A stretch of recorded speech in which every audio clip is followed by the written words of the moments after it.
The South Dakotans you are about to meet live with disabilities. Each has had to decide whether or not to disclose that disability, at school, work, and in social settings. The decisions are highly personal, and while these people are willing to disclose, they respect those who choose differently. Often, significant disabilities are mostly unseen by others.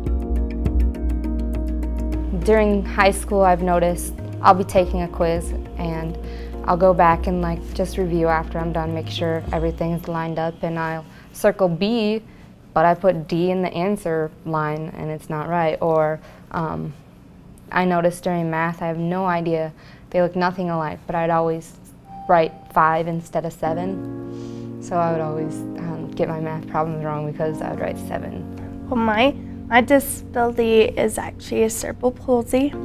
I was born with a very mild case of it, and it actually was not apparent to us until I was about 1 year old.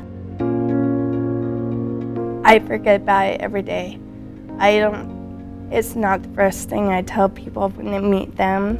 While neither Marty or Tori are defined by their disabilities, both decided to disclose them to their post-secondary school's disability services personnel. That opened doors to important accommodations. It depends on your disability. You get different accommodations. Like for me, I get to take my tests outside of the room. I also, being dyslexic, it's hard for me to take notes, so they gave me a smart pen, and it's this tool that records as you write. If you have trouble writing notes, like I do a lot, they will actually print out the notes for me for that class, so I can just follow with highlighter and add my own notes. Even when there are good reasons to disclose, actually doing so can be hard. I did not want this campus to judge me. But at the same time, I knew it was going to come out because with my situation, people would probably wonder what I had. Trevor disclosed his high-functioning autism to school personnel, and Ann disclosed a visual impairment and diagnosed mental illness. For both, disclosure led to seeing new potential for themselves. The misconception that people with mental illnesses can't really go to college, it's pretty prevalent. I even had that misconception for the longest time. I tried going to another school. It was basically a crash course.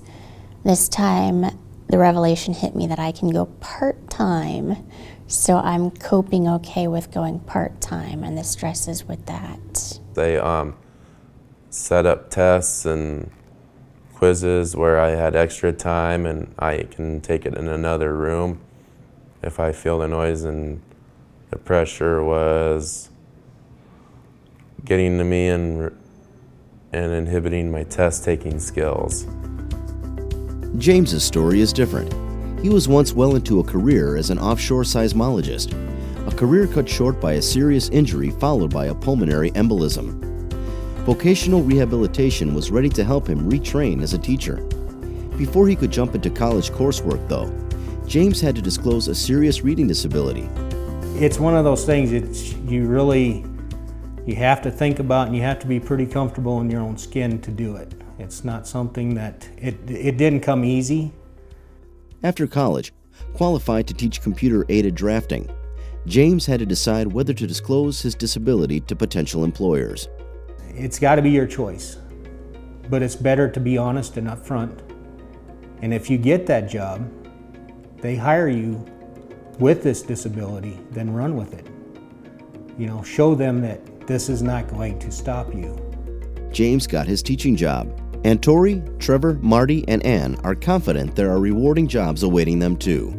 My field here at WDT is phlebotomy, and phlebotomy, that big word, means basically to draw blood from patients for the doctor to run tests. And phlebotomy also comes with a lab background as well. So phlebotomists do take blood, and they are educated in lab work as well. I'm going for an exercise science degree, which I'll get this fall, and I have a coaching minor in it.